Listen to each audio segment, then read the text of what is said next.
Welcome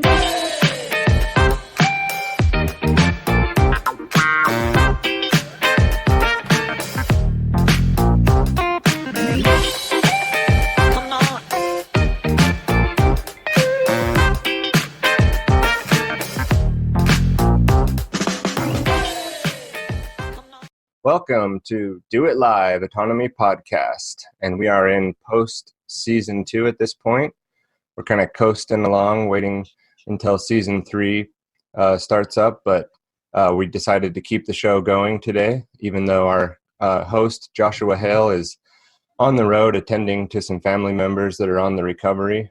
So I said, hey, I'll jump in and we'll have plenty to cover. When I said we were coasting, that's a bit of a downplay because there was plenty going on this week. Lots of people still active in the autonomy Discord and community and projects that have spun off, and now people are off doing their own autonomous things, and we'll cover some of that today. But I wanted to introduce the people that are here with us. We have a lot of people in the participants, but here on the camera I can see Chris, I can see Michael. We have some Raising Excellence folks maybe hiding in the background.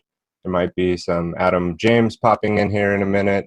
And oh, there he is. Yep, he's running 5 minutes behind schedule, but there he is.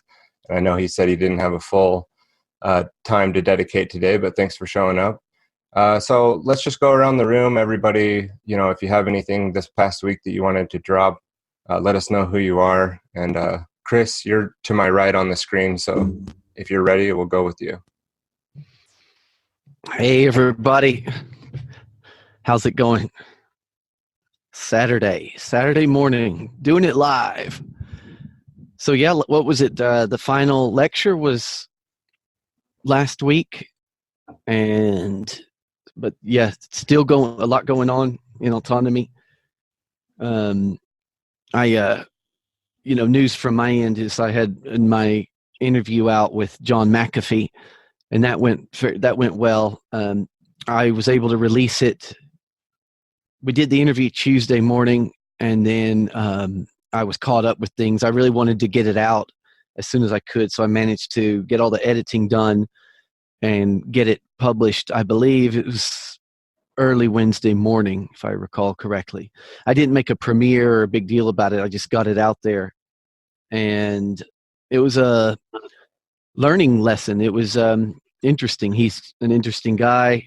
There were the most fascinating thing that he had to say from that interview was about the tokenizing of all the members of Congress.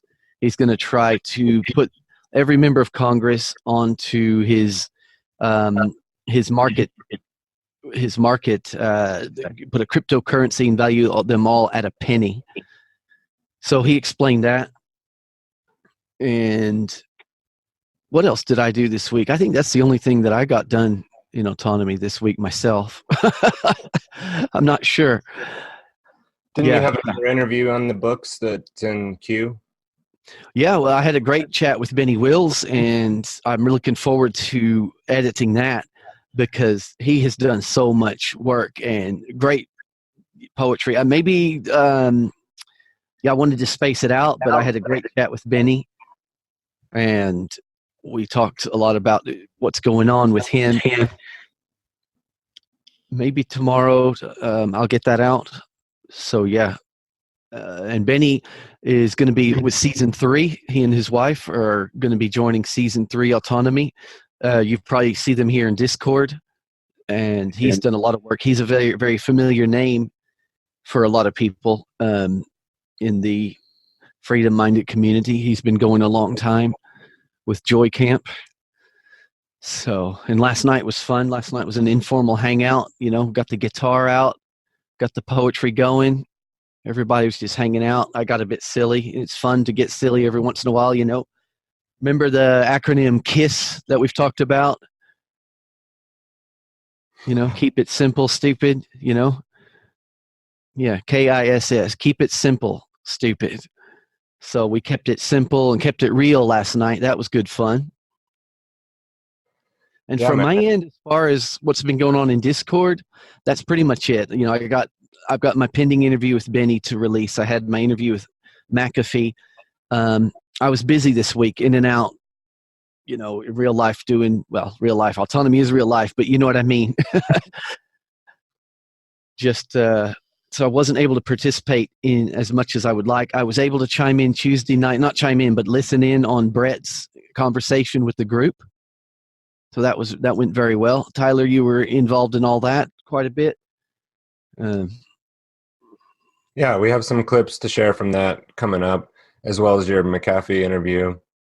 I thought that was great. I mean, it was captivating nonetheless, right? And I think people should go check it out and go subscribe to Chris's YouTube channel, Truth Conduit. He's kind enough that he's still posting his interviews on Autonomy, because I think Chris feels like that's a good place for them to live. He kind of got that channel off the ground, right? Yeah, I've got two. I'm putting my stuff in two different places. If it's autonomy related, I want to put it on the Autonomy channel. But some of the interviews are not really autonomy related, so I've got them on my own Truth Conduit YouTube channel. But as far as subscribing, it'd be much more exciting for me if you actually went to the Truth Conduit website and just got on my email list.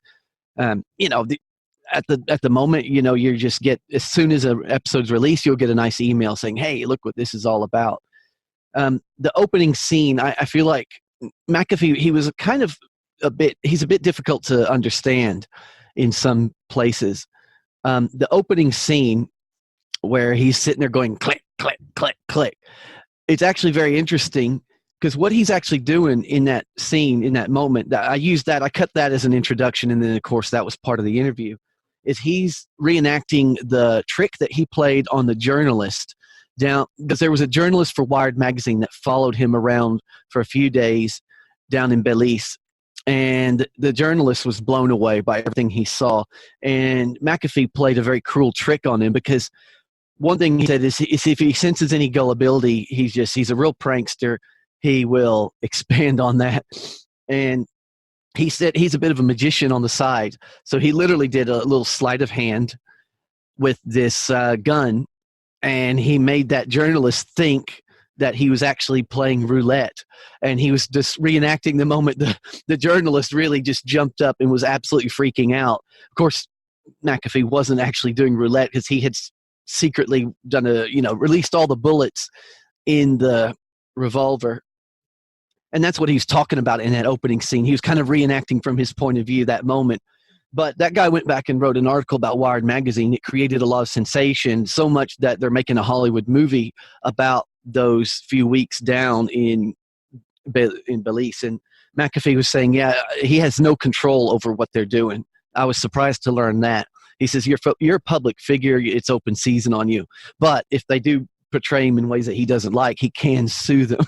So it was an interesting talk with him, needless to say. And I was glad that he took the time to talk to me. And he's really making an effort to get out there and talk to all the alternative media people, as many as he can, because he's so fed up with the mainstream media.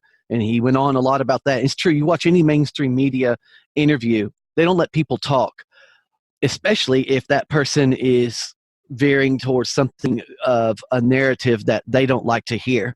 You'll get interrupted, or you'll get bombarded with fast questions. And then when you actually do try to say something, they just cut you off. So he's fed up with it. So he keeps putting out on Twitter, "I'm fed up with the mainstream media. Hit me up if you're the alternative media." Yeah. So I managed to get him, for a conversation. No, your editing looks awesome. I like your intro. I like that it kind of is like homemade, alternative-y, podcasty. I think that if you just keep adding and rounding the edges, like it looks awesome, man. Yeah, it's really hard to make it look like it's amateur work, since I'm such a pro. So, right. Well, Michael, what do you got going on? I know you had a lot going on this week. We'll cover some of that in the upcoming clips. Anything you wanted to cover, or just say hello this morning? Yeah, well, I'll just say that to me, there's just so many things about autonomy that just keeps presenting itself as being, more than I ever expected. And this particular week, there's a lot going on for me. I'm doing the Raising Excellence podcast, which this week we actually started on kind of a 8-week kind of journey into self-development and self-discovery. And this week was about self-discovery, and the crew we've got there is all autonomy students, or graduates at this point. And it's amazing, to get to know them. And really through this self-discovery process, I've got to know them a lot better in just this past week. But then on top of that, I've got to connect with a couple other season one students, autonomy folks that I hadn't before. And again, pleasantly surprised to find out, we've got, it just keeps getting better. And, I've got a lot of other things going on. I've got, we started kind of a focus on leadership and organization, horizontal organization, ethics is another kind of thing I'm looking into, providing for our group of people.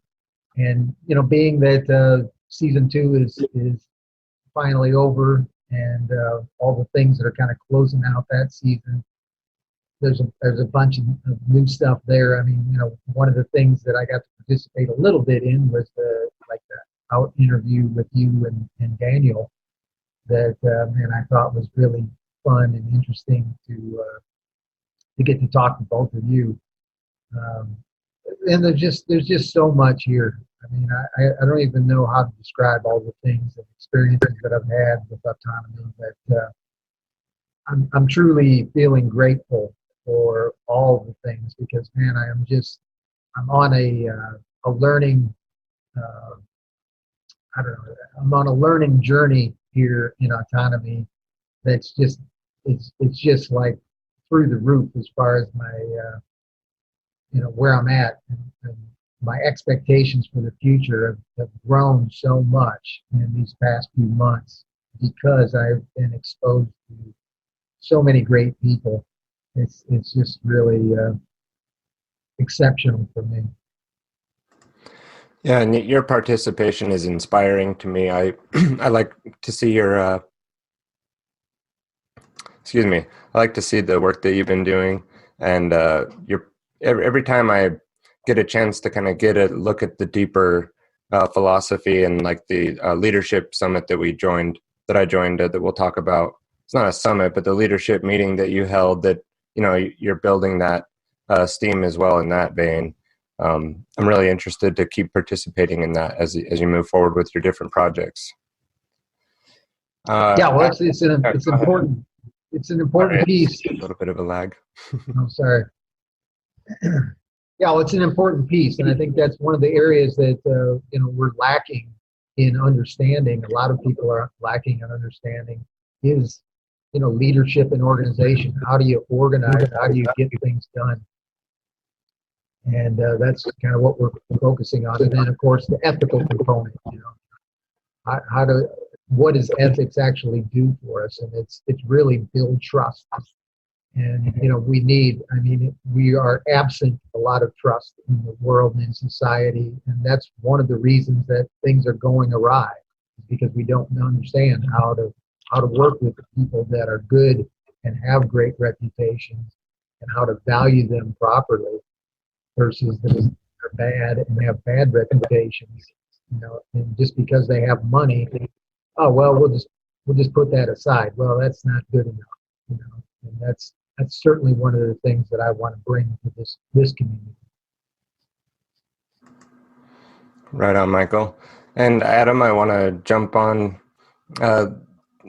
your turn here and give you a chance to give an update. We did the integration exercise week 10 that I think next week in Do It Live, Joshua planned to cover more of the graduation process and how people, the different exercises. So we didn't include those clips today.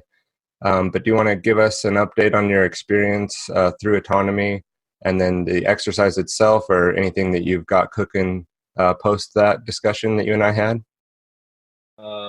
Sure. My experience through autonomy, I guess the whole way through, has just been the really big change in mindset. Like, I can look for ways to go make money. I can look for ways to go make the change I want to see, and do the things I want to do, and I don't need permission. So the main project I have right now, it doesn't feel big, but it feels good, is these adult knowledge seminars I've been running for students at the high school I work at. So I'll advertise the week out, and students will sign up. And it's really based on things I heard from them and things I asked the autonomy group and my relationships on Facebook. But they want to know about credit cards, they want to know about taxes, they want to know about insurance, and so all of these sort of more adult things and that kids don't feel like they're learning in high school, but they think they should be learning. That's the goal of the course, is to broach those subjects, and they're not complicated. They're not things you need 90 hours or 100 hours or 150 hours to learn. I explain to them how to get their income taxes back on a 1040 in 40 minutes. And I have that opportunity to just build those relationships and pass on the culture of excellence, and maybe give them some perspectives on how they spend money and how they borrow money and how they think about jobs and job interviewing in a way that's maybe not typical to most of the adults in their life. But maybe they do it with a little bit more thoughtfully and a little bit less on autopilot. So that's been my biggest project so far that's autonomy related, and we're going to see how that goes and how that expands, if I can make it bigger or whatnot. And as the graduation exercise, that was really my first formal interview with anybody. So thank you for being my first run. It was a lot of fun. It was a little bit less conversational because we had those sort of prescribed questions, but on the other hand, we had those questions that it could hold that structure. So it was the first time, and I learned a lot. I look forward to doing it again. So if there's anybody that wants someone to ask them the week 10 questions, let me know. Or any other integration exercises, I'm happy to work on this stuff, even though I've finished the graduation requirements for myself. Nice. That sounds awesome, man. I'm looking forward to see what comes out of that. And I know that like my economics class in high school, as little as I attended, I remember very specific instructions from that teacher because he was very passionate about not falling into debt traps and actually how to build assets and not get into credit card debt. And I remember that was like one of the most interesting classes in high school that I was required to take. It was like a economics 101. He covered a lot of personal finance, but I think it needed to be more in depth and an additional curriculum that I could jump into and start learning more about that. At that time, I think I would have been interested in that as little as I was interested in what was going on in school back in the day. And yeah, the interview that you did was awesome with me, and I didn't know it was like your first formal interview, so I'm glad I was able to participate in that. Thank you. And yeah, part of that adult knowledge is putting together some more material. So I'll send out a newsletter every week, and students will get a chance to I'll throw in Robert Kiyosaki YouTube clips, or I think one week was Dan Locke, like an interview question, just YouTube clip. But I'm trying to put those entrepreneurial figures and those sort of educational entrepreneurial figures in front of them, because there's no way they just get into a standard high school curriculum. But there's some students who just, high school is not for them, but they still think they're going to college. Like, no, that's just more studying and more paperwork. And you're a doer. I don't think you're going to be happy like going to college. You're just going to end up with debt. Anyway, so that's that's been my favorite part, and I think it may develop into some course development in the future, or some kind of broader coaching, but for now it's good. Awesome. Like I said, I would look forward to following your progress, and reach out if you need any assistance with any of the course production help. I'd like to get some flight time on doing that kind of stuff myself. All right, so I want to jump into some clips that we have lined up here. I appreciate everybody's commentary this far. We have quite a bit packed into this episode moving forward. This was from Tuesday night. Brett had his Mastermind / Soapbox discussion meeting where he brings people in for a roundtable, and this is only for people in autonomy. And then the post recordings are, usually in Brett's community. So this is kind of an exclusive thing that we have access to here in autonomy. And something I never thought I'd be doing is sitting down and talking with Brett, having the opportunity to do that, or watching other people ask him questions, and his feedback and his ability to kind of pull information out of people and get them thinking about it differently has been really fun to watch. So here's kind of a good example of that. We're trying some new tech here today, so if we need to clean it up in post-production, no worries. In total? You said 6 or 7 years? I think 8 years. 8 years. Okay. Man, I don't like the language I'm about to use, but is there a way that you think for, even though you don't have one type of client, you might have to make like 3 or 4 client avatars, and even still everybody is an individual, obviously. Yeah. That you could create a kind of standardized service, something that would almost work more like not a curriculum, but a progression that people could move through to being able to go out on their own and continue this work. It's interesting you bring that up, because this is something I've been toying with as well. Because I do feel like I'm wanting to create like a video series or something. I don't know, like the Thinking Person's Guide to Spiritual Awakening. How do you walk someone through this process? And here's what's useful. And then, and I think what I do, like one-on-one, some of the personal stuff couldn't become a curriculum, but I also feel like a lot of the stuff I feel like I end up saying all the time, like actually could become a curriculum. So.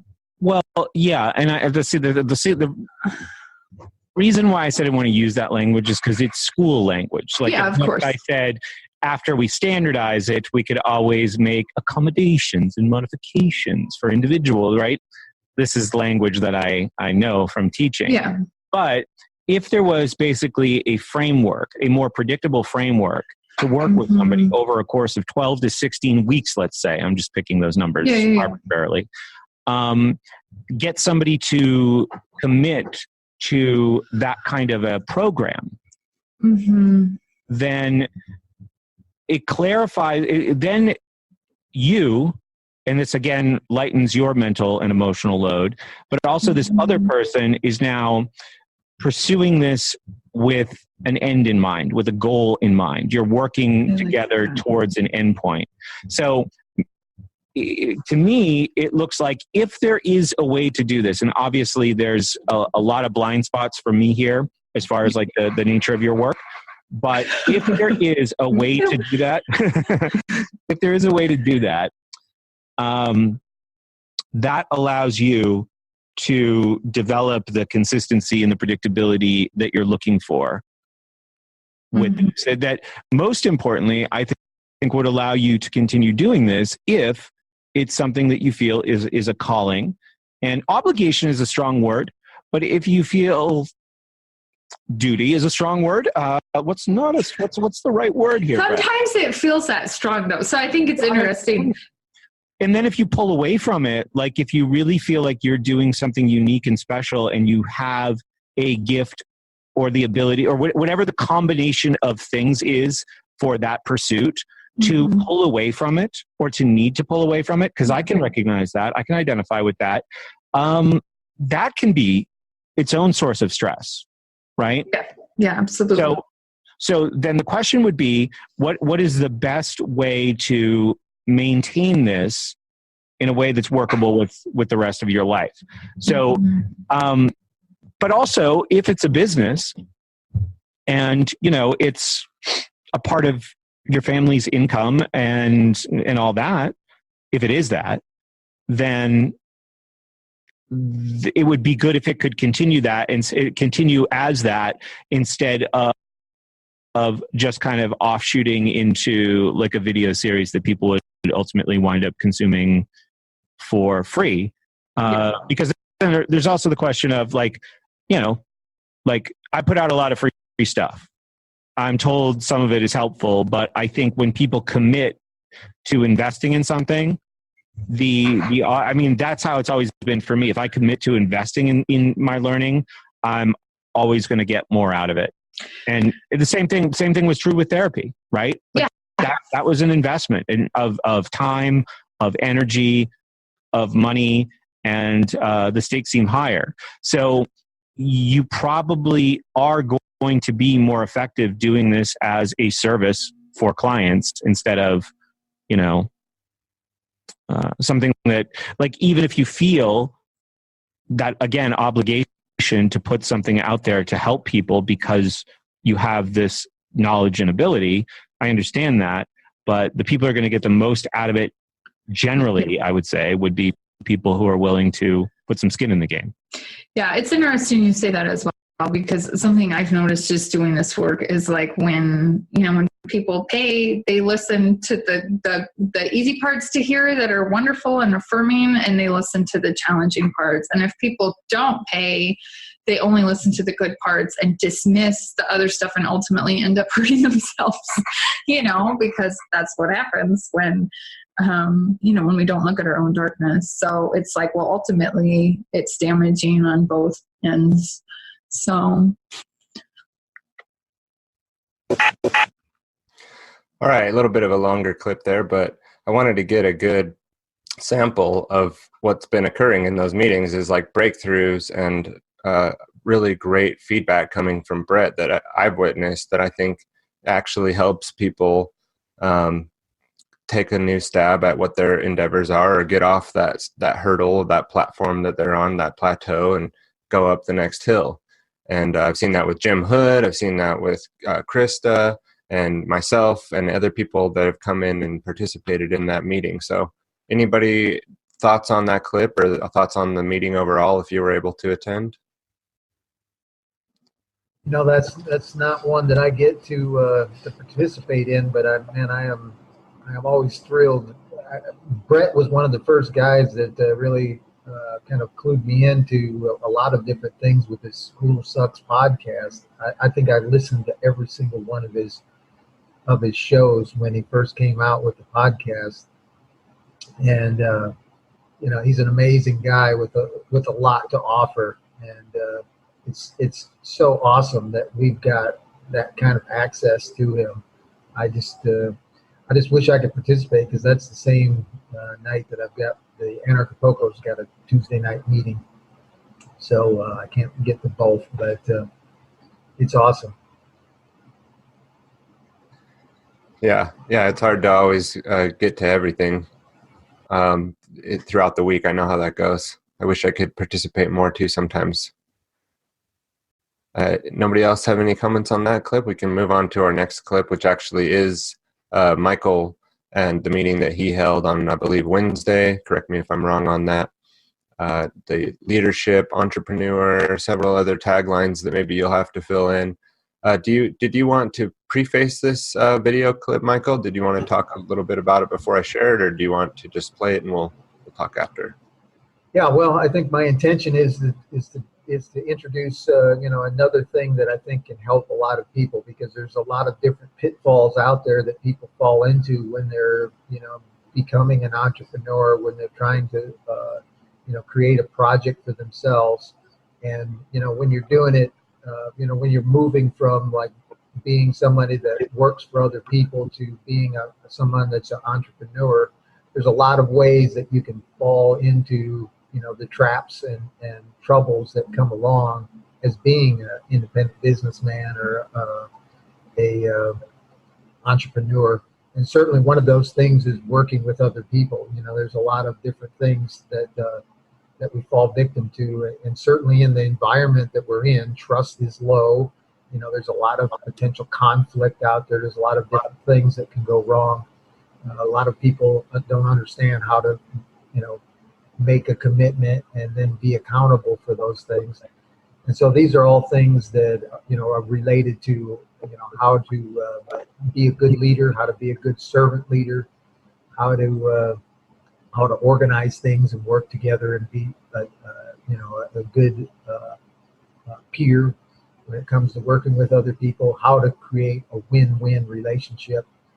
And that's kind of what I'm trying to cover. All right, great. Yeah, let's share a little clip from that.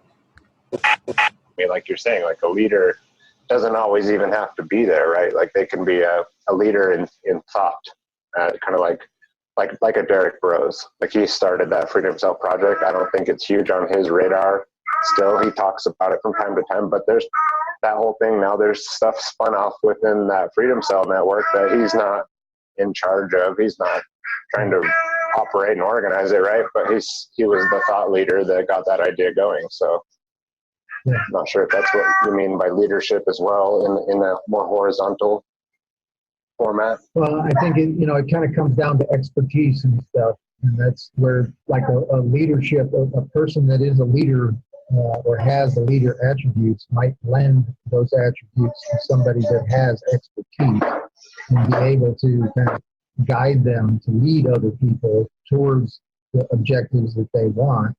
And that's kind of an important role that a leader can play, but it's not the traditional leader role.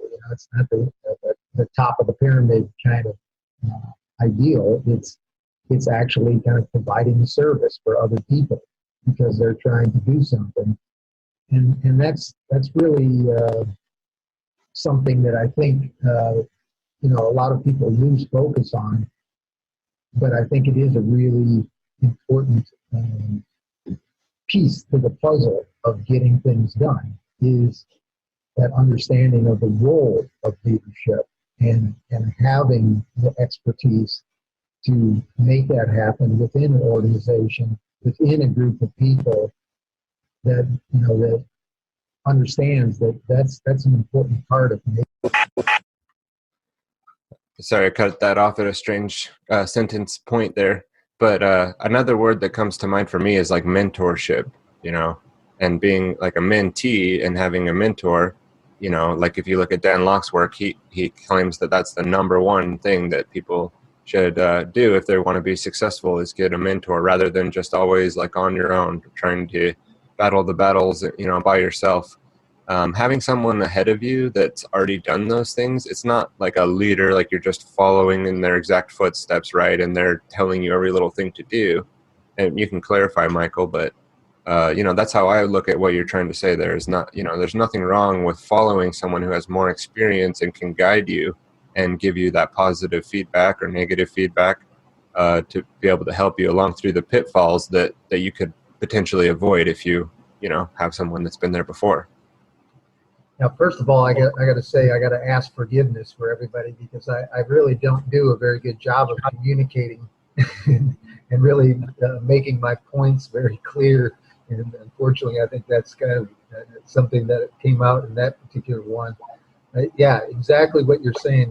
We can be teachers and we can be students, and we really need to teach each other who we are and what are the valuable things that we can offer to other people, because together we do represent a great deal more. 1 + 1 = 3 kind of circumstance. That's really what entrepreneurship is about, is kind of creating those circumstances where we can create value between 2, 3, 4 people in small groups that can really deliver so much more. And, if you're a small-time entrepreneur that's trying to start a business or have a project or something like that, it is a situation in which you're going to have to team up with other people. Even if you're a small business with a sole proprietor type situation, you're still going to need, an accountant. You're going to need legal advice. You're going to need, all kinds of little extras, and those are potential team members. And being able to facilitate a relationship with those that is one in which you can trust that what they're doing is in your best interest and that they understand what you're after. Those are all things that we're trying to do in regard to this this little piece of this puzzle, is is create those that environment where, you know, again, it is about leadership in a lot of ways, but it's also about organizing and creating the relationships that are reliable and can work for getting things done. Well, no need to apologize about that. That was very well stated. I'm trying to do better. You know, I just got to keep doing it. You know, I'm triggering complexity. Yeah, and it's showing. I mean, it's definitely showing that you're putting in the work, and not just the work, but like this is something you're passionate about, obviously. And so it's great to see somebody come to the table with that amount of passion. Next here, we have a clip that Chris has been talking about a little bit earlier in this show. Again, the interview that he got down this last week, which, like I said, now that you've done this interview, you pretty much go interview anybody you want to now. So I'll share a clip from that, Chris, and then if you are ready, you go ahead and summarize that or tell us a little bit more about the experience of how it was to sit down with John. I forgot about you were, a yoga teacher as well. You've got a lot of facets to your life. I remember that I read about that. I thought, oh, that's interesting. But yeah, you started when you were 9 years old mowing yards, and from there it was just all good times. I don't like working for people. I don't like taking orders, least of all from a government which I'm paying for. I mean, like hiring a servant, because governments are servants. And they walk in the house and say, "You get up the fucking sofa. New rules now." I'm like, well, what? You're fired. Why don't we fire these pricks? Is that not the question? Yeah. Why, people? Are you voting for anyone who would spend $100 million to take a job paying $250,000? Unless they were insane, in which case they shouldn't be elected, or they're corrupt, in which case they shouldn't be elected, or they're simply too stupid to even serve us. You pick one of those and tell me why you would vote for that reason. That's the question you need to ask yourself, people. Well, it's an indoctrination that starts in kindergarten, and it's a hard shell to break out of for a lot of people. So hopefully platforms like yours, the things you're saying, will get through to a lot of people. I'd like to make a comment about our first president, George Washington, who literally had to be drug kicking and screaming to be the president. He was an old man. He'd been through one of the worst wars in human history. General of the Continental Army, fighting in winter, freezing his fucking toes, sleeping in ditches. He wanted to retire and fish on the banks of the Potomac River at that time. I mean, the fishing there now was spectacular. I can't fucking imagine where it was in 1776. But they convinced him through shame. Here's how. Well, what are the options? Thomas Jefferson? I mean, brilliant architect, and he couldn't find his own fucking glasses and couldn't even keep his family paying attention to him. Benjamin Franklin? God damn, that man chased more skirts than God, and must have been, even at that age, still fucking 10 women a day and drinking 5 bottles of wine. John Hancock? Man, pretty handwriting, but good God almighty. I would have let him take care of my horses. There was nobody but George. And when he saw that, he goes, you know, I had been cursed. I'm sure he felt that there really was a devil, and it was bedeviling him now with the burden of presidency of the United States of America. And you find the man that fits those shoes, and you fucking elect him. Yep, a little bit of cover your ears if you have kids in the rooms language there going on, but I guess you can't filter that, man. Chris? Nobody can filter McAfee. Yeah, it was a good experience. He is very adamant that cash is one day going to be obsolete, and the future of money is cryptocurrency.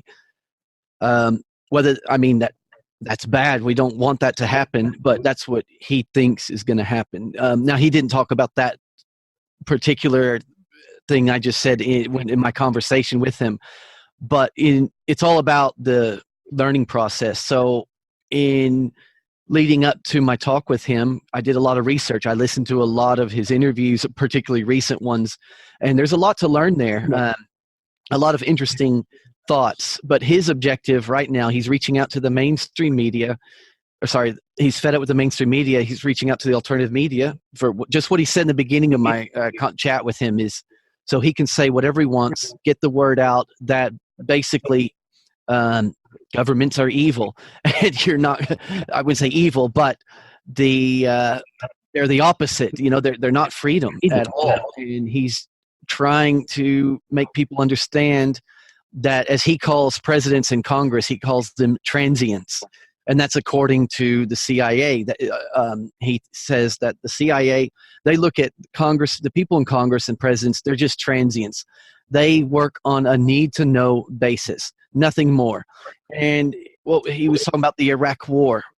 Everybody, the world knew it was a lie that that they didn't have weapons of mass destruction, except for the people in Congress and the president.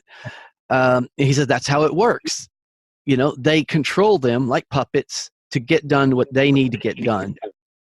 And these are some of the many messages he's just trying to get out to as many people as possible. He's scheduling his he's scheduling his days, talking to as many people as he can to make people wake up to the fact that no election's going to solve your problems. Voting for the next ruler isn't going to solve anything. And he's very much a big fan of he understands that crypto's being taken over. It's not private anymore, but there are currencies that are private still, like Monero, for example. And he experimented with his own cryptocurrency unit, and as he said in my interview, that failed. He's an entrepreneur. As we know in autonomy, you have to keep failing to get, try this. Oh, that doesn't work. So that eliminates what doesn't work to get done. So, he's the character. And then, of course, we had a bit of fun at the end, talking about the story of the journalist. There's a film being made about him, and we talked about that. He wasn't happy with Johnny Depp being cast as himself, but then that changed to Michael Keaton. I don't recall if he expressed how he felt about that or not. I don't know, but yeah, he's got a lot of energy. He's 74. I certainly hope when we're 74, we're still have all that energy going. Yeah, he's a character. It was a good experience. I'm glad I reached out to him, and he reached back. I was in contact with his wife behind the scenes. She's the one who organizes all of it for him. He said he's mentioned in other interviews he can't do that. He could not keep a schedule for the life of him. So she does that all for him. She gets him up. She makes sure that he's sat down there when he has an appointment. So it is quite funny like that. She does seem very organized behind the scenes, very professional. And so, yeah, I do wish him luck. He knows he's not going to win president. He's officially running for the Libertarian Party. The whole point is kind of the same way, same strategy that Derek Brose used when he ran for president or for mayor of Houston. Do you really expect to win? Not really, but you get more people to listen to you, and also if you address certain topics, it makes the competition, your competitors, they have to address the same topics. So I think that's kind of what he's hoping to do, is raise certain issues and force other politicians to address them. Very interesting guy. It was a learning process.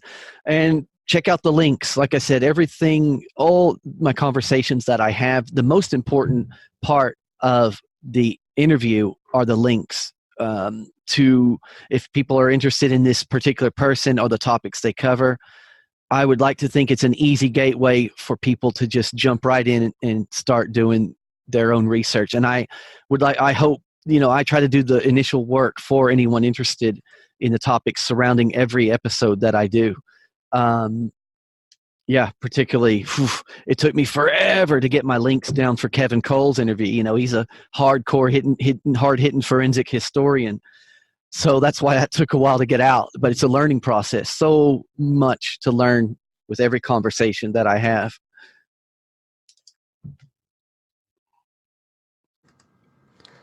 Yeah, nice. And again, you guys, like Chris said, if you sign up for his email, he speaks the truth. That you get nice little emails from him every time he posts an episode, and that's an easy way to follow his work. So, like he asked, you can go do that at truthconduit.com, or is that what it is? .com, Chris? Yeah. Truthconduit.com. Okay, cool. Right on. So we also have a clip here from another project, a content creation project, Raising Excellence. Michael, he's one of the people who heads and kind of participates that, co-heads it with other members and graduates of Autonomy. So I have a clip here, and then we'll let Michael explain a little bit more about Raising Excellence. I know we've talked about it on Do It Live before, but this is the most recent episode that I found on their YouTube channel, and a clip that I pulled from that. Mentioned that one of our fellow autonomy students has written a book called The Holistic Self-Assessment, and that's another possible tool that can be used to develop some self-discovery. And so I wanted to acknowledge that. And then I guess I want to throw it out as a question. We've talked about a little bit of this, but I want to be a little bit more distinct about what do you guys think about the opportunities in regard to some of these tests that we can acknowledge that might be useful as far as strengths for specific people versus what could be threats or what could be possible negative outcomes from maybe trusting some of these tests. Does anybody want to touch on that? I think that the biggest trap that we are, that is set for us in society is that the trap of allowing other people fix us. So a lot of people go to tests or psychotherapists or coaches or other providers, and they have an expectation of this other person to solve their issues. So basically, I have an hour between 3 and 4 on a Friday afternoon, and I'm going to go to somebody to fix my personal issues. And then I don't have to think about it for another week until it's by 3 o'clock on a Friday afternoon, next Friday, when I see this person again. And then they take their personal power and they give it to the therapist, allowing the therapist to make all the decisions for them and expecting a solution from the outside. Whereas that's not how the game is played. In other words, they relinquish self-responsibility and give responsibility then to a test or to a book or to a consultant or to a psychiatrist. And I think that reminds me of my, again, like I think in pictures. So like I was saying, I think it was on Monday when I work with somebody, like I feel like I want to walk beside him or her. I don't want to, lead or drag somebody. Like I don't have to be bigger or better or anything. Like I just, I'm on a path, and if that person feels attracted, and then let's go walk together. But it's not, and it's like, taking somebody by the hand and walking with them, and maybe, telling, go around this corner, and I've walked this road a little bit, and, giving them advice or so, but it's never to make them dependent on you, on your vision, on your background, and even with children too, as a father, it's like, it's the hardest thing sometimes, but it's to realize that they're not my children. They are my children as well as they're not my children because they came here through me, but at the same time, they have their own agenda, so to say. They have their own experiences to make. They have their own path in front of them, and who am I to know and to determine, what is even good for them and what is bad for them? So of course, like we have our rules as parents, as friends, as teachers as well. But we also have to continuously remind ourselves that we don't even know our own path really. We like on a journey of self-discovery. So I think it's essential to stay humble also and to be open and really rather help people to find themselves, to find their true self, and see how what we have discovered so far can maybe help them on their journey of finding themselves, rather than making them dependent on us and to saying, oh, I know everything, and you have to pay me this money and do this and that and follow my order, and if you don't, then oh my God, then you're gonna go down to hell, or you're gonna like all those institutions and people who live on the dependency of other people to them actually strive, and that really I think that's not our path, and that is also why I'm so grateful to be with you here.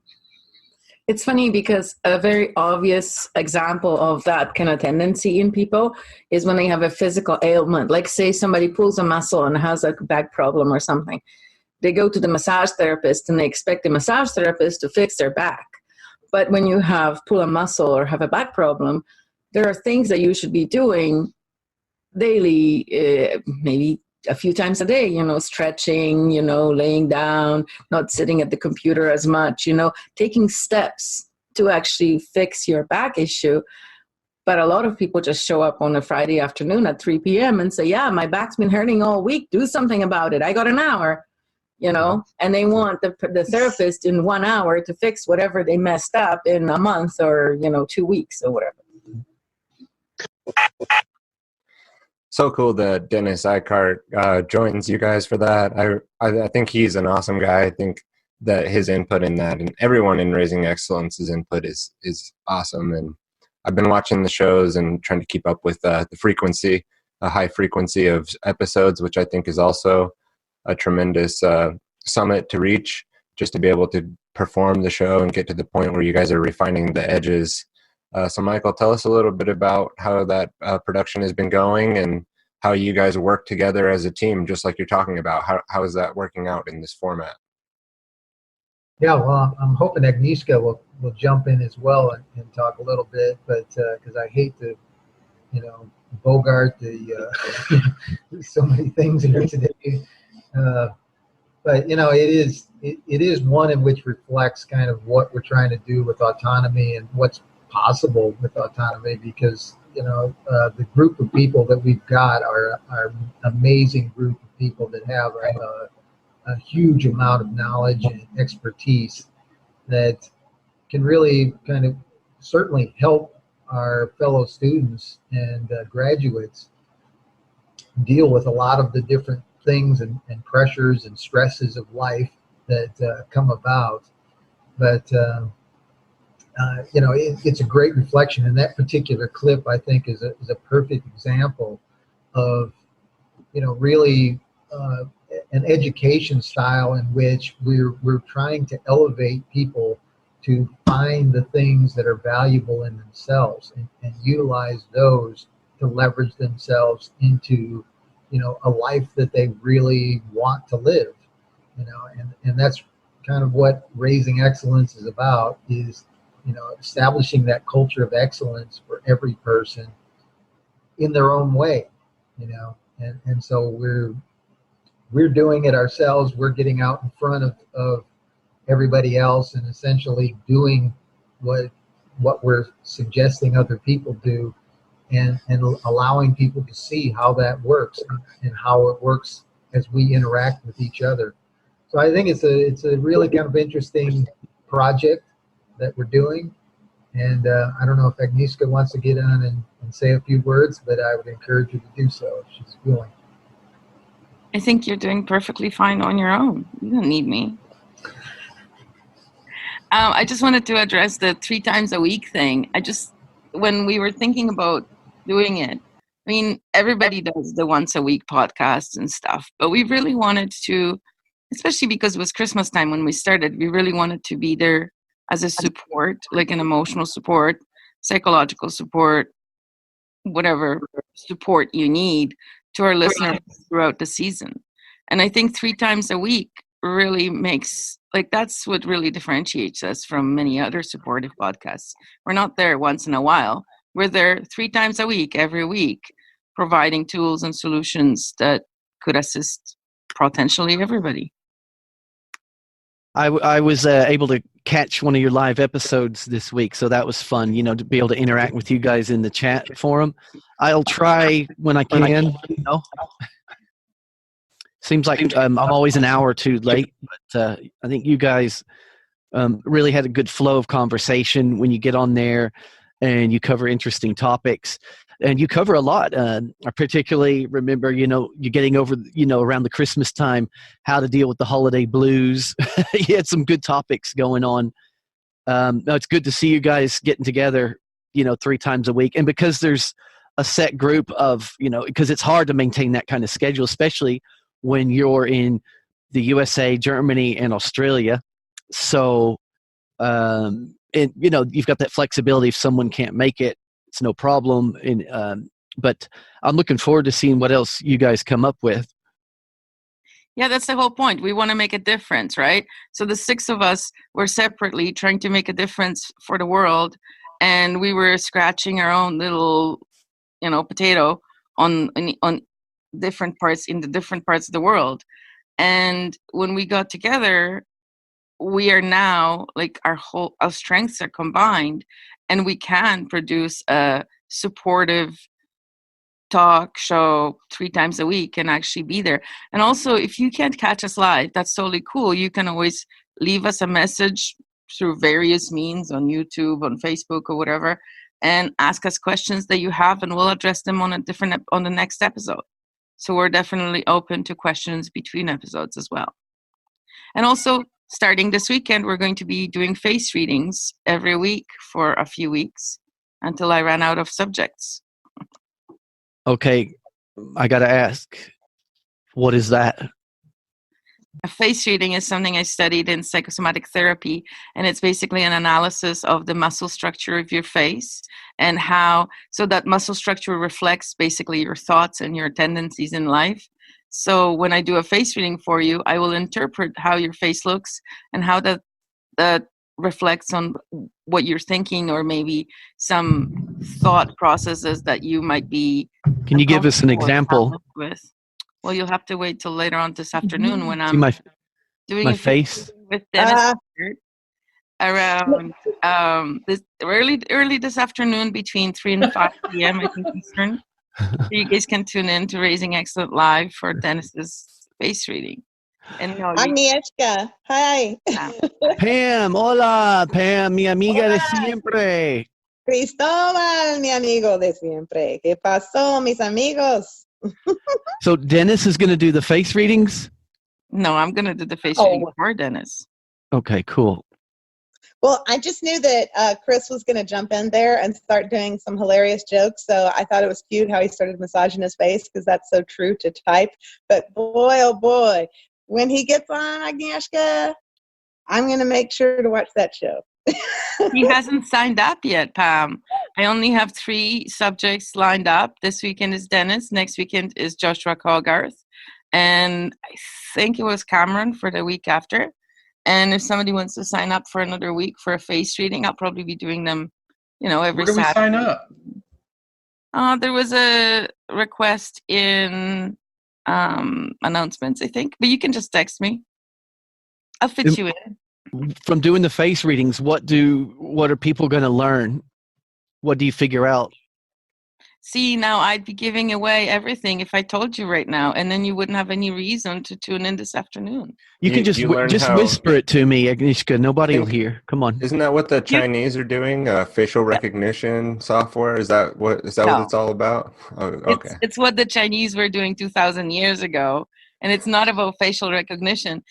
I did a little bit of that for you, Tyler. Remember when I said there was tension in your face and you were very rigid, and then you moved into a much more flow kind of like as your production increased and as you started expressing yourself more, right? So that's no, I'm just playing. I'm just totally playing about the facial recognition. But I think somebody said that last night in the shoot the shit session, I'll just add, there's a lot of things that go on in your face, and the signals, the nonverbal signals that we give each other. And in a lot of cases, most people are unaware that really you're giving the signals away. Your subconscious mind and the things that are going on in your face, the little facial muscles and stuff like that, are telling the truth. And so those people that understand how to read those things can read the truth. And Agnieszka has got a real gift that that can kind of demonstrate some of this stuff. And then also, when you do those facial things over and over again, those things kind of become part of your face. And so these lines and stuff like that, these crow's foot and all these little things, all kind of tell the tale of the person that you are. And you may not know it, but you're giving it away to other people. And for those that can read that kind of stuff, they get to know who you are rather quickly. And honestly, those are all kind of things that are human characteristics that we've had for millions of years or however long we've been on this planet. And I'm definitely intrigued by it. It's but some it's amazing even stuff. worse because it's not just a psychosomatic therapists or face readers that can actually read your face. Everybody can read your face. It's just that most people don't have the they're not consciously aware of what they're seeing. So they might put it in vague terms like, oh, this person gives me the creeps, or, oh, he's a little shady, or, oh, I'm not sure about them, or, oh, she makes me feel so good, or I love spending time with her. All of these things, they have to do with how you interpret the person's nonverbal communication. And of course, yeah, gestures and everything is also included. And in psychosomatic therapy, we do body-mind analysis. So we go way beyond the face. But the face is a good start. So what about people who talk with their hands? That also means something. Depends how they talk with their hands. Yeah, because that's something I do. I'm sitting there, blah, blah, blah, swinging my hands around, and you really get into it, and then you slap over a drink. But he did, blah, blah. When I was teaching in my English classes in Spain, that was something I was always aware of, was to try to sit on my hands, because once I really got going and talking a lot, I was using my hands. Who is it? Quentin Tarantino, he's known for that. You ever see him in interviews? He's just, and it could be a cultural thing as well. The Italians actually are known for that. So is it is it the person or are there cultural factors as well? These are things to consider. But there are many things about using. The joke is, how do you make an Italian person stay quiet? You cut off their arms, Well, there are many ways of interpreting gestures. If you have very flamboyant and very expressive hand gestures, well, one thing it means, and I mean that's very obvious, that you're an expressive individual, that you like to express what's inside and you like to share that with the community or with the people around you. But another thing that most people don't consider is the position of your elbows, right? Are your elbows pressed against your body and you're doing the T-Rex gestures? Or are you fully embracing the area that is God-given to you, the area that your body takes up, right? So there are different ways of gesturing that may communicate different things. So mine are sitting on each of the arm of my chair, my elbows. What does that mean? Well, they're just sitting there because you're not moving them, and you're trying to get me to interpret a still gesture, which is. I'm trying to get a freebie right now. What I have is like all these lines on my forehead. You can't really see them that well, see? Oh, yeah, the forehead has. I'm always going, what the hell? That's why. It's because I'm always reading stuff and going, what the hell is going on here? So with the forehead, there are 3 zones of the forehead. The bottom, the zone around your eyebrows is the observation lobe. So it has to do with how you observe the world. It's covered by the heart, vision, the heart chakra, but it's how you interact with the world. The middle part of your forehead is your memory, so how you store memories in your brain. So you have a lot of capacity for memory in your mind. And the third one is imagination. And with you, Tyler, no, I'm doing it for Tyler, and I said no to Chris. I'm such a hypocrite. And what I see at the top of your head in your imagination is that you have a huge imagination. You have a lot of ideas, but you often second guess yourself and you hold back. So you have an idea for a podcast or a book or an article, and then you'll think about writing it, but you don't actually go through with it. Is that true? Yeah, absolutely. I mean, I'm not going to say like, oh, it's 100% right on, but and some of that could be true for everybody, but absolutely. tend to I would start say, things yeah, without finishing them. it's much more true for Michael, who struggles with ideas a lot more than you. But for you, there's still some energy that's not expressed. So your heart has energy. You feel like doing something and expressing something, and then you hold yourself back for whatever reason. Probably because it has to be perfect before it can be put out. Right. And that's why I like this format here, just to be able to schedule something. And there's really not an excuse, that's easy to come up with for not doing it. So like Michael has been alluding to, that's a way to work with other people. And him and I have had conversations in the past about individualism versus the group. And I'd like to touch on that again with him, because I don't disagree with his points about working with other people once you've come to a point of, healing a certain amount of yourself and truly finding what your individual passions and desire, or not just desires, but what makes life meaningful for you. And then, if you're reaching out and working with other people at that point, there's no problem with that. But thanks for the free little reading, Agnieszka, and the advice over time. It's always been accurate. And I'm going to tune in this afternoon if I'm not napping to that show. Sounds good. Thanks. Right on. Thanks for jumping in, incognito style, making the editing harder. No, I'm just kidding. All right. Well, we're cruising along here. It's 9:11, interestingly enough, at this time. So I'm going to go ahead and move on to our next clip, so we leave room for commentary on this one. This is an integration exercise I had with Season 1 student Daniel McCarthy. That's going to be posted in the Discord later this afternoon. I have it uploaded. It's ready to go, and people can check that out. So here's a small clip from that. He, again, is from Season 1, reached out to me because I was looking to do my exercise, and I had gotten mine done. So he said, hey, I haven't officially done this one yet. Let's go ahead and jump in. Michael joined us that night as well. We were up late night chatting, but here we go with this clip. You're a great example of that from what you said. Like, obviously someone can, maybe be better off if they learn early on, like, hey, I need to put some shields up here. These people are trying to do things to my mind that really wouldn't rather have gone on. So that's excellent that you had that earlier notion. Maybe you could explain, was that a father? Did somebody leave none dare call it a conspiracy on the coffee table when you were growing up?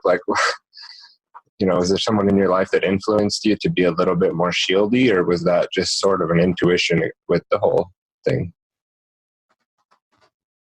Well, that's a good question. No person that I knew in person ever really encouraged that at all. In fact, if anything, it was actively pushed back against, which is maybe what encouraged me. I don't know. But I didn't, my family is pretty conservative, across the board. You do what you're supposed to do, and you do it well. And you do what else you're supposed to do, and you do that well, et cetera, et cetera. And I was the kid with, hair down, halfway down my back and all that stuff. Not doing my homework and not wanting to do what was expected of me from a young age. And I don't really know why. Honestly, I just was tremendously attracted to doing things that I wanted to do, which to me doesn't seem that strange. But, obviously you have to make concessions here and there, but I always tried to get away with as much as I could. And, I guess to kind of amend my answer to the previous question slightly, I should say that if there was indoctrination that was lingering in me, that was revealed in autonomy, which after you said what you said, I reinterpreted the question, and I think I understand the question better, and I have a better answer, which is that a result of the indoctrination of going through all that schooling, whether as much as I tried to resist it, I still came away with this sense of inadequacy and of, let's say, what's the word I'm looking for? inevitable cynicism. So to me, it just seemed like something that happens to you, particularly males, or any of this. You could also blame media for this and familial figures watching people. It seemed to me that just a part of life is becoming a guy who works a job he doesn't like and who's pissed off at everybody and everything about everything. That was definitely ingrained in me. And from school, I learned, I see now that I kind of got off on being a piece of shit, for lack of a better term, because I certainly didn't want to be one of those good kids because they're insufferable. So I was like, well, I'm going to be the pot smoking, drinking long hair guy who's, quoting George Carlin on the bus. So that's all well and good, but I think that can be taken too far, and I have definitely taken it too far. And so that in itself is lingering indoctrination, where I feel like I can't, or I shouldn't, or there's something in me that says no to actually being successful in a more conventional sense. Great conversation there with Daniel. Again, for the community that'll be available, you can check that out. It was like a 2-hour integration exercise that went on with extended commentary towards the end. And just a really interesting person, Daniel. And I watched a lot of the season 1 videos and his participation in that and his growth. Again, another really interesting person in autonomy that people can reach out to. And he's available, there in the Discord server. And he's working on his own book right now that he'll have more information coming out on. I think that's why he's been a little incognito himself, is because he's buckling down and trying to eke out a book, which he says that, autonomy really helped him kind of formulate these plans and put them into place. So Michael, you, again, were very active this week, so there's nothing to apologize for. You're probably the most active person in the autonomy community this week. So that's, of course, why you're getting highlighted here. This is the weekly review of what's been going on in autonomy. A lot of people are taking the time after graduation to kind of ease into their new projects and newfound ideas, maybe take a deep breath, right? I got a breather towards the end of the year. I know Richard and Joshua and Lisa are hopefully all getting a nice breather now. And so, we can come in and fill that kind of vacuum from all those top hitters kind of leaving the area. And you've been doing a great job at keeping the community active and sharing with us your projects. So how is it jumping in on an integration exercise like that and being able to watch two gents talk it out like that? Yeah, well, Daniel is really a treasure for our community, and he leads the Great Books Club that we have, and I've been able to participate in that too. And as far as insight and thoughtfulness and mindfulness and understanding, he's got a great deal of it. And to be as young as he is and be as thoughtful, he's a genius. And man, I feel the same way in regard to you. We have access to people like yourself and like Daniel that really can change people's lives in a lot of different ways, because you are thinking about what's going on and being able to communicate and provide us with information and insight into different ways to look at things is truly amazing. And that interview reflects that as well. So I'd encourage our fellow students and future students to check that out, because it is one in which you guys really get into depth about a lot of different things. And Daniel does have a pretty keen insight into who he is, and an ability to describe his feelings, I think, much more articulate than I can. And it's valuable stuff. Yeah, I agree with you there, and I think Daniel is a great gem in the community, and he's a younger guy, so it'll be interesting to help help him out anywhere that I can, with anything that I've feel like I can contribute to, but then also just watch his natural progress as he moves forward. And you as well, Michael and Chris, everybody that I've communicated with and had integration exercises this week. I had another one with Hede Marie the other day, which is it's the next in my queue after Daniel McCarthy. So I'll also probably have that one out today to the community. Another really good interview.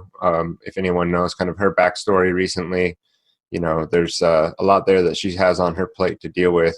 And even in those times, seeing someone kind of work through that and having autonomy, as she mentions in the interview, like having the community, she feels like it was a gift from God to be able to, have people around her that showed enough compassion and caring and was kind of a net to guide her, help her through the process. I mean, it's a horrible thing that happened, but she's an amazing person as well to have in autonomy. So just really great things all around that have been happening this week. That's why I definitely wanted to make sure we got in the show, because like Joshua always says, if we don't get it down, it is just going to go by, because there's so much that's going to start happening this weekend and next week that, this stuff will fall off the radar for people on the outside who still might be, learning about autonomy or what's this course all about. We try to do a good due diligence here of what's been happening in the course.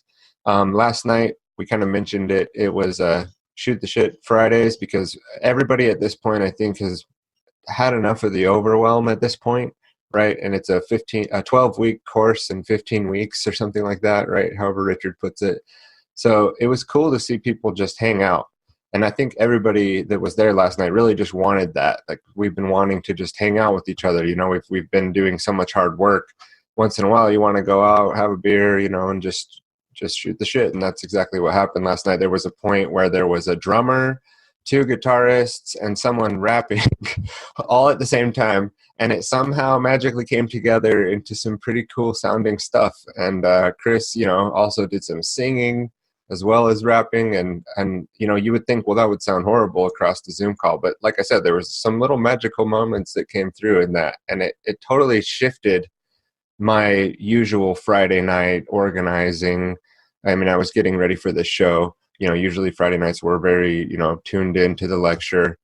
But to be able to loosen up like that with everybody, and Lawrence playing his guitar, and Timothy, who's on here now, Timothy, feel free to jump in here at the end of the show and tell us what you thought about last night, because you went on with the conversation with Gary Carmiris that went on into a totally different direction. And then, I did get a little bit more in-depth and serious towards the end of that, but all really valuable information in regards to the law and to commerce and to legal fictions and citizenship, and how to deal with, a situation where you come face to face with these people that work for the state, and that are trying to enforce its corporate policy of citizenship. How to deal with that situation. And I like Gary's perspective on it, honestly. I think that's what people who are kind of battling that battle need to hear, that you don't need to have that battle right there, then and there, on the spot with the officer. There's a way to handle this, basically through paperwork and a process of, I forget the exact language, which I'm working on my rhetoric, but giving notice of that you're not in this citizenship status when you're operating your vehicle or out and about, that you're just operating your personal vehicle. When that's what they were talking about last night anyway. But anyone want to talk about that conversation or the last night's meeting at all, or jump in on So that? essentially, oh, can you guys hear me? Yes. So essentially, it was exactly like it was when we read Red Pill with Richard. There were a variety of topics discussed. There was some music, some poetry, and some good old-fashioned fun. And everybody was in their own time zone, which was crazy because everybody was all over the world, and we were just hanging out as if we were in a pub. This was lovely, absolutely lovely. Yeah, well, I'll add in regard to what Gary was saying. He was essentially putting together something that I think is really, really important, is to, have confidence in yourself, understand what needs to be understood, learn the things that are important, and, you know, be respectful to other people, because that's, you know, most people are good people or want to be good people. It's just a matter of being able to connect with them on that level, you know, because if you're being pulled over and, you know, you're afraid of the authority and stuff like that, that level of fear that you give off is kind of a way that a lot of the people that are in those authority figure roles end up, you know, kind of taking advantage of. And he kind of expressed a couple different examples of how he deals with those situations in a very confident, respectful, and almost happy. You know, he said he smiles at him as he's talking to him about, you know, asking him, you know, what is your offer? What is your claim? You know, asking those kind of questions and kind of batting, like I think he described it as batting the ball back into their court, you know, for them to respond and them to make the mistakes, and then essentially call them on those kind of things. So it was a very interesting conversation, and maybe Timothy will jump in there a little bit, but definitely worthwhile. And there again is just another example of, you know, every conversation that we have with this group of people is one in which a lot of learning can take place. Yeah, Mike is right. It's all based on your fear. You just have to invoke your own power by not saying anything, essentially, is what we talked about. And just know that they're trying to make you an offer to contract. Anytime you deal with officials being officially corrupt, or actually we did talk about most of the officers were to be addressed as peace officers. And when you address them with respect. So the conversation was just based on, hey, there's a lot of good people out there just trying to do their job. Don't try to engage them in their training. Just, you know, peacefully interact with them. This was most of the conversation. I thought was just genius, because we're always in that reactionary mode. We're based on fear. Right. And there's a certain level of knowledge that you can obtain, which will help alleviate that fear. You know, it's like it's not exactly a real fear. It's more of like you're not exactly sure how to handle that, especially if you're thinking about handling it. Like most people, maybe there's not a ton of fear, right? Because I have nothing to hide and this guy's doing his job. I'm just going to comply. But you can get a little tactful and creative with the situation there or afterward, and just challenging jurisdiction. There's nothing wrong with asking questions, right? We still, like Richard is always saying, like we still have the ability to ask questions. So as long as we can still do that, like we're probably going to be all right if we can wake up and, you know, try to do what we're setting out to do each day, and just do it a little bit better each day, and still ask a lot of questions. And so with the legal system, you know, I think there is certain questions that can really reveal that there's not a hand on the other end, that they might be bluffing, you know, and jurisdiction sometimes isn't as I think it's taken for granted. People just think, well, yes, I'm under jurisdiction. And it's like, well, why? Why are you under the jurisdiction? And can they prove it? Even if you are under the jurisdiction, is it okay if we just provide the proof? Now, I know there's no real legitimate jurisdiction, but it's like, can we just ask the questions to get people thinking a little bit more about it, even people around us, you know? Hey, let me show you how I handled my traffic ticket. It went like this, and I ended up having to pay for it. Sent these couple letters. Here's the process I followed, and it seemed to work out just fine. And there was no violent situation that came up, right? It's just kind of using their game. And like Gary's saying, like it's a racket. The whole thing's a racket, and you're on a court, and you got to hit the ball back over into their side. And if they don't hit it back, then, you know, there's nothing for you to worry about. And at that point, you know, you've kind of caught them up in their own game. Yeah. Anyway, I don't have the rhetoric down as well, Timothy. If anyone listening is interested in a good place to start learning all this stuff is at the beginning of inpowermovement.com. that first episode with Cal Washington is a good starting point for anyone who wants to dive deep into these topics. Yeah, Chris, you're right. There is wonderful. The beautiful thing about being involved with this group in autonomy is that if you want to drill down and go in that rabbit hole, there are some wonderful, beautiful people in this course that have a lot of experiences with the man, they, them, those that want to take all of our stuff, right? So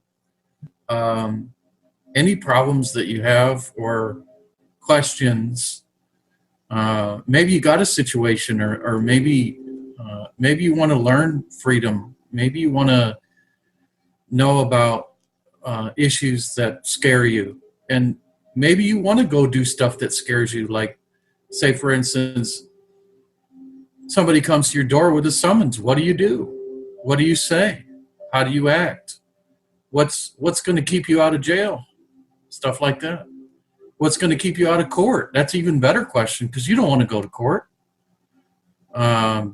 Stuff like that. That's the beautiful thing about being in this course is that you have like-minded people.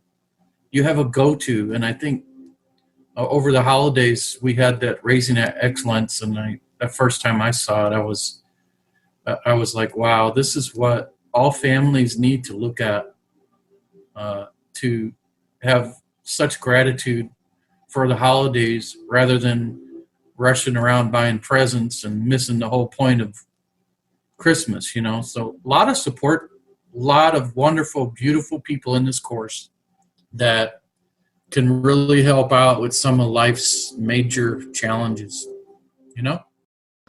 Absolutely. And beautiful words to wrap up this episode.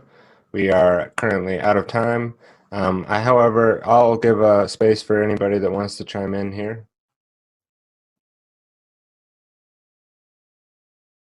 We're good, but I just want to say, Tyler, kudos to you for, taking up the mantle and carrying the flag for this week.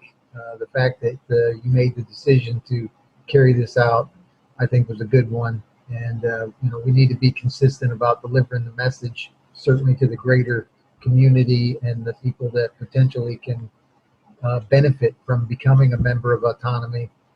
This is how we do it, be consistent.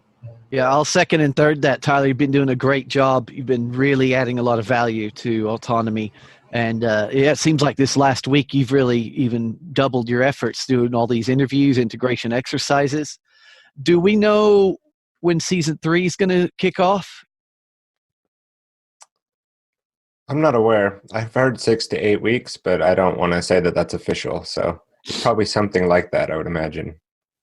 Yeah, cool. So, yeah, I mean, I got to recharge the batteries. So that's one reason why I kind of came in guns blazing this week is anytime you get a chance to recharge the batteries, and that really helps. I would like to just throw in, and I know this won't be on this podcast because it doesn't need to be. Many times I'm limited in what I can do in autonomy, but I'm so thankful that you guys are there. It's wonderful. And this is a quick invite for when this has wrapped up. I'm going to just sit in Clubhouse chat. Would love to interact with anyone who would enjoy interacting. Thank you, Pam. And I always enjoy my interactions with you, and no worries on not being as available. I know life comes up, and it's the same for me. Sometimes you feel like the FOMO is real, right? The fear of missing out, like you're not participating as much as you'd like. But for those that are in autonomy listening to this, we can hop into the Discord server and continue this conversation, which is one of the benefits of being in autonomy. There's usually some people that are there. And like Michael was saying, the conversations are usually always very valuable, if not just creating those relationships with people that you're like-minded with and continuing building those through just chatting even. So, which maybe with the average person out there in the world, you don't necessarily like to do. But in autonomy, it seems like the relationships I'm forging anyways are great. And I look forward to keep continuing that work.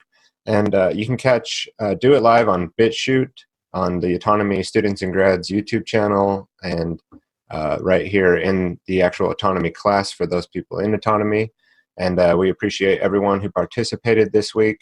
I'm not going to try to make a list of names because I'll forget one. So everybody that joined today, thank you for participating. Thanks for keeping the fire burning here with me.